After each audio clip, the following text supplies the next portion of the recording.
एक सवाल बार-बार इस बार लोगों के मन में उठ रहा है कि क्या ममता बनर्जी के किले को क्या इस बार भी भेद पाएगी पीएम मोदी की बीजेपी? आज हम आपको इसी पर बताएंगे। मैं आपके साथ हूँ महादेव बमशंकर। दरअसल संदेश खाली भ्रष्टाचार, टीएमसी नेताओं और अफसरों के खिलाफ जांच और आरोप, बेरोजगारी, नेताओं का पार्टियां बदलना, सीए कानून, देश के भीतर घुसपैठ, पश्चिम बंगाल में राजनीतिक भिड़ंत के लिए विषयों की कमी नहीं।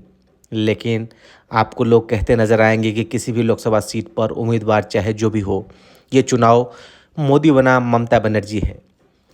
पश्चिम बंगाल दीदी का प्रदेश है, कहीं भी देखिए यहाँ हर जगह वही नजर आती है।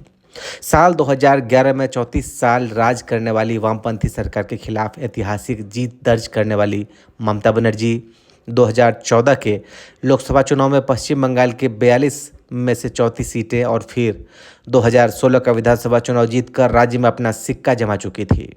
लेकिन 2019 के लोकसभा चुनाव में बीजेपी ने 18 सीटें जीतकर सबको चौंका दिया। 2024 के चुनाव में एनडीए के लिए 400 पार का लक्ष्य रखने वाली बीजेपी क्या पश्चिम बंगाल में इस बार भी 2019 जैसी जीत हासिल कर पाएगी? खासकर ऐसे में जब वहां पर संदेश खाली, भ्रष्टाचार और बेरोजगारी जैसे बड़े मुद्दे हैं। एक ओपिनियन पोल ने बीजेपी को इस बार 25 सीटें दी है, एक दूसरे ने 19 जबकि एक अन्य ने 20 सीटें। बीबीसी से बातचीत में चुनावी रणनीतिकार प्रशांत किशोर ने कहा कि बंगाल में बीजेपी का बेहतर परिणाम मिल सकते हैं, जबकि टीएमसी नेता कुणाल घोष ने बातचीत में टीएमसी को 30 से 35 सीटें मिलने का दावा किया है। बीजेपी प्रवक्ता शामिक भट्टाचार्य ने जहां पार्टी का टारगेट 35 बताया, centre for studies in social sciences से जुड़े राजनीतिक विश्लेषक मैदुल इस्लाम को नहीं लगता कि बीजेपी अपनी स्थिति मजबूत कर पाएगी।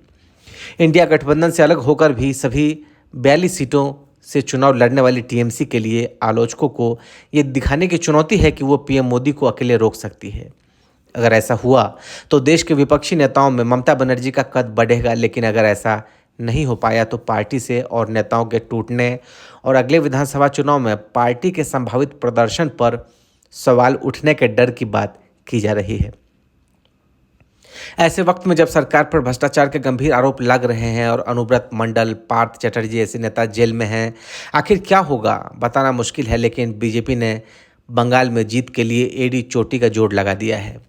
पश्चिम बंगाल में पीएम मोदी, अमित शाह की लगातार होती सभाएं, वरिष्ठ टीएमसी नेताओं का भाजपा में आना, भाजपा का प्रचार प्रसार और बहुत कुछ। उत्तर भारत में अपने राजनीतिक चरम में पहुंच चुकी भाजपा को पता है कि उसके लिए पश्चिम बंगाल कितना महत्वपूर्ण है, इसलिए जरूरी है कि वो यहाँ पर अच्छा प्रदर्शन करे। लेकिन भाजपा के लिए चुनौती भी कम नहीं है।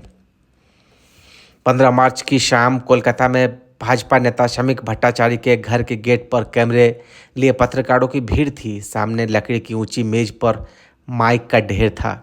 अंदर कमरे में एक दीवार पर लगे टीवी पर दिल्ली बीजेपी से एक पत्रकार सम्मेलन का सीधा प्रसारण आ रहा था। स्क्रीन पर टीएमसी नेता अर्जुन सिंह और दिव्येंदु अधिकारी थे, जिन्होंने पार्टी छोड़कर बीजेपी का हाथ थामा था। राज्य में पार्टी बदलने वाले नेताओं की लंबी फहरिस्त है।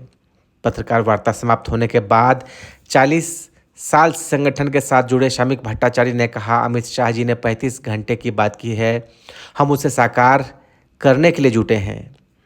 पत्रकार वार्ता समाप्त होने के बाद 40 साल से संगठन के साथ जुड़े शामिक भट्टाचार्य ने कहा, अमित शाह जी ने 35 सीटों की बात की है, हम उसे साकार करने के लिए जुटे हैं। तृणमूल के लोग नकार चुके हैं। माना जाता है कि 2019 लोकसभा नतीजों की एक वजह टीएमसी विरोधी वोट का बीजेपी के पक्ष में संगठित होना था। विश्लेषक मैदुल इस्लाम के अनुसार साल 2019 में बहुत सारा वामपंथी वोट बीजेपी की ओर चला गया था और उसकी एक बड़ी वजह थी 2018 के पंचायत चुनाव में टीएमसी पर घपले के आरोप थे, जिससे लोग बेहद नाराज थे।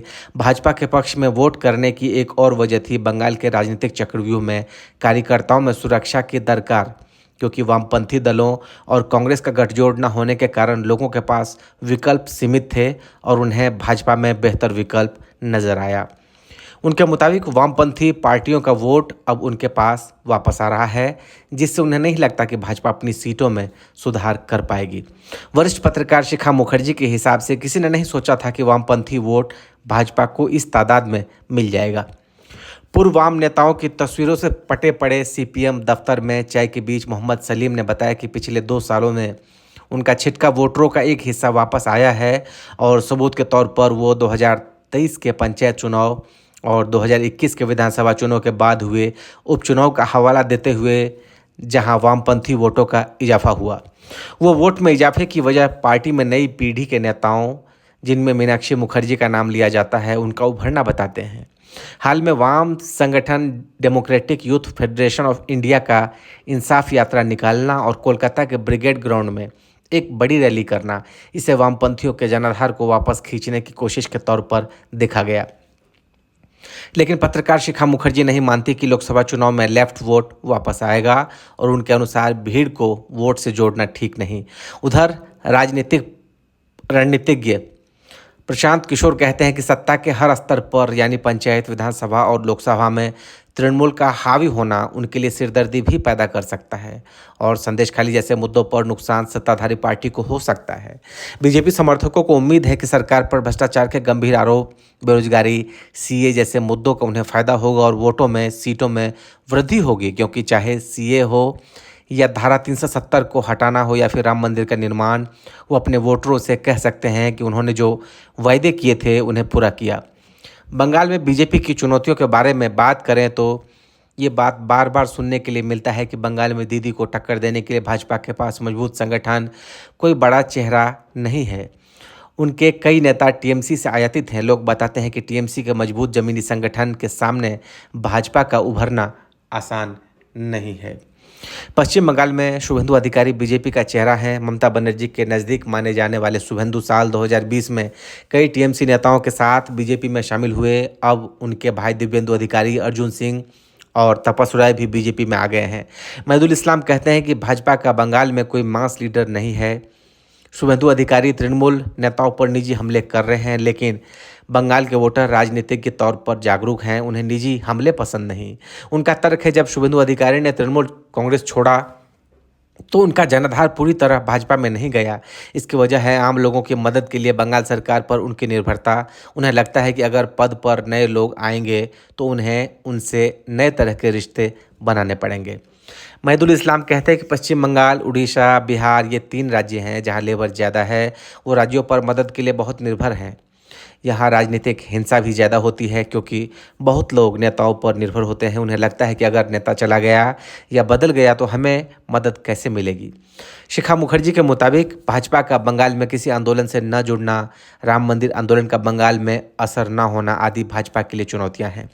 वो कहते हैं कि इस राज्य को जानते ही नहीं। वो विपक्ष में इसलिए है क्योंकि यहाँ वामपंथी दल और कांग्रेस कमज़ोर है। उधर टीवी पर टीएमसी नेताओं अर्जुन सिंह और दिव्येंदु अधिकारी को भाजपा में शामिल होते देखने के कुछ मिनट बाद भाजपा नेता शमीक भट्टाचार्य ने कहा, समाज से आपको लोग लेने पड़ेंगे। अगर हमारे पास कोई राष्ट्रवाद, संस्कृति, एजेंडों को मानकर आए तो हम लेते हैं। इसका ये मतलब नहीं है कि भाजपा बाहर वालों से चलती है। जमीन पर टीएमसी और वाम दलों के मुकाबले भाजपा की संगठन की कमजोरी पर शमीक भट्टाचार्य बताते हैं कि संगठन की स्थिति क्या है यह हम किसी पत्रकार को नहीं बताएंगे, लेकिन इस चुनाव में हम हर बूथ पर हमारा एजेंट रहेगा। बीजेपी के लिए एक और चुनौती है राज्य के करीब 30% मुसलमान वोटरों में से बड़ी संख्या की पार्टी दूरी। कहना गलत नहीं होगा कि सीए कानून ने इस दूरी को कम नहीं किया है।